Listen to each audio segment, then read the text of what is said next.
Ăștia zic că sunt bolnav, au intuit corect.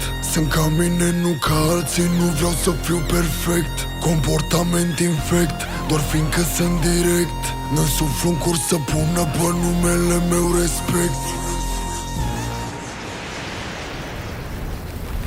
Mi-au dispărut bunele maniere și nu le simt lipsa. Mă simt ca Baba Vanga, că am prezis apocalipsa. Dacă vor să-mi atragă atenția, să crească miza. Și spune-ne cum ne faci plata Mastercard sau Visa.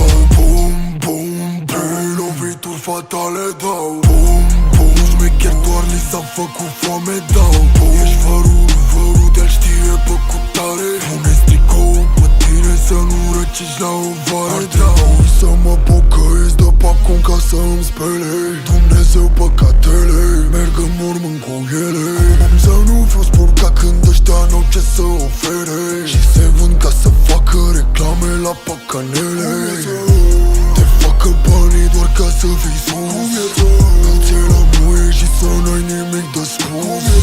Produceți bani și să nu ieșiți pe plus. Cum e să ai o întreagă carieră formată din fake? Răspund că-mi vreau, nu când mi se cere, asta-i problema. Și ce răspuns că din două versuri le închei cariera. Care carieră? De fapt cred că aici era problema. N-ai nicio carieră când ai disuri la Macarena.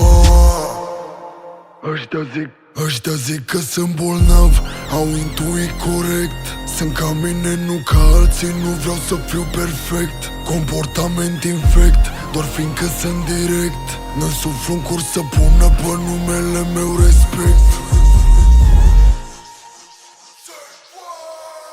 Mi-au dispărut bunele maniere și nu le simt lipsa. Mă simt ca Baba Vanga, că am prezis apocalipsa. Dacă vor să-mi atragă atenția, să crească miza. Și spune-ne cum ne faci plata Mastercard sau Visa.